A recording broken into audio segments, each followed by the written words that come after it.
برداشت کا سب سے پہلا موقع، حوصلے کا موقع، صبر کا موقع، ٹھہراؤ کا موقع، جب دین کے دشمن اور دین کے باغی ان کا سامنا ہو تو ان کے ساتھ بھی ایک برداشت والا، حوصلے والا، تحمل والا، ایسے رویے والا جس سے دین کا، اپنا، قوم کا نقصان نہ ہو، ایسا انداز اپنانا۔ اللہ کے پیارے نبی علیہ الصلوۃ والسلام کے پڑوس میں ایک یہودی رہتا ہے۔ آپ علیہ الصلوۃ والسلام کے پڑوس میں وہ یہودی بچہ رہنے والا کبھی آپ سے ملتا ہے، کبھی آپ کے پاس آتا ہے، وہ بیمار پڑ جاتا ہے۔ اللہ کے نبی اس کی بیمار پرسی کے لیے اس کے گھر میں تشریف لے جاتے ہیں۔ دین کا، دعوت کا جذبہ دل کے اندر امڑ آیا ہے۔ کہتے ہیں بیٹے اللہ کے علاوہ کوئی معبود ہے؟ تم لا الہ الا اللہ کیوں نہیں پڑھ دیتے؟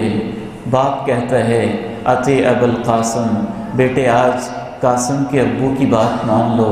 وہ بچہ کلمہ پڑھ لیتا ہے۔ آپ فرماتے ہیں اللہ کا شکر ہے، میری کوشش، میری تھوڑی سی کاوش سے اللہ نے اپنی توفیق سے اس کو جہنم سے بچا لیا۔ کیا کچھ نہ آپ نے برداشت کیا، مشرکین مکہ نے کیا کچھ نہ کیا آپ کے ساتھ، طائف کی وادی میں کیا ہوا آپ کے ساتھ، پتھر پھینکے گئے، لہو لہان کیا گیا، جسم کو زخمی کیا گیا، خون رسنے لگا، اللہ کو ترس آیا، فرشتے کو بھیجا، فرشتہ حاضر ہوا، سلام پیش کیا، جبریل ساتھ آئے، ھذا ملک الجبال، یہ پہاڑوں کا فرشتہ ہے، اللہ نے اس کو پہاڑوں کے اوپر ذمہ داری دی ہے، یہ آپ کو سلام پیش کرنا چاہتا ہے۔ پہاڑوں کا فرشتہ سلام پیش کرتا ہے، سلام پیش کرنے کے بعد تعارف کرواتا ہے میں پہاڑوں کا فرشتہ ہوں، اللہ نے دیکھا ہے آپ کے ساتھ کیا سلوک کیا گیا ہے، اللہ نے مجھے بھیجا ہے، آپ کا اشارہ چاہیے، یوں طائف کی وادی کے پتھروں کو اٹھاؤں گا اور ان سب کافروں کو ملیا میٹ کر کے اندر پیس کے رکھ دوں گا۔ ان شئت ان اطبق علیہم الاخشبین اطبقت، یوں دونوں پاٹوں، چکی کے پاٹوں کے درمیان جیسے مکی کو، گندم کو، آٹے کو پیسا جاتا ہے ایسے ان کو پیس دوں گا۔ آپ اشارہ تو کریں، کہتے نہیں،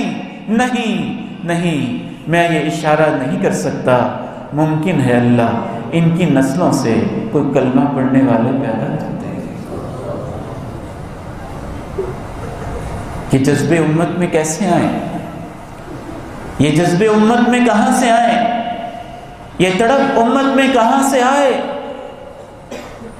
آپ علیہ السلام کی ذات مبارکہ کے حوالے سے کوئی اس کو غلط نہ جوڑے۔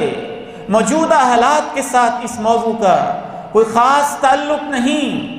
جب اللہ کے پیارے نبی کو اللہ نے حکومت دی، سطوت دی، شان و شوکت دی، پھر اللہ نے قانون بنا دیا تھا کہ جو پیغمبر کا گستاخ ہے اس کا سر قلم کر دیا جائے۔ آپ ذاتی حیثیت سے برداشت کر جاتے، لیکن اللہ نے قانون بنا دیا تھا ملعونین اینما ثقفوا اخذوا وقتلوا تقتیلا۔ وہ کافر جو میدان جہاد میں عزتیں لوٹیں ان کے لیے نرمی نہیں، وہ کافر جو ہماری عزتوں کے درپے ہوں ان کے لیے نرمی نہیں، وہ کافر جو پیغمبر کو گالیاں دیں، مسلمانوں کے پاس 60 ممالک، لاکھوں کی افواج موجود ہوں ان کے لیے نرمی نہیں۔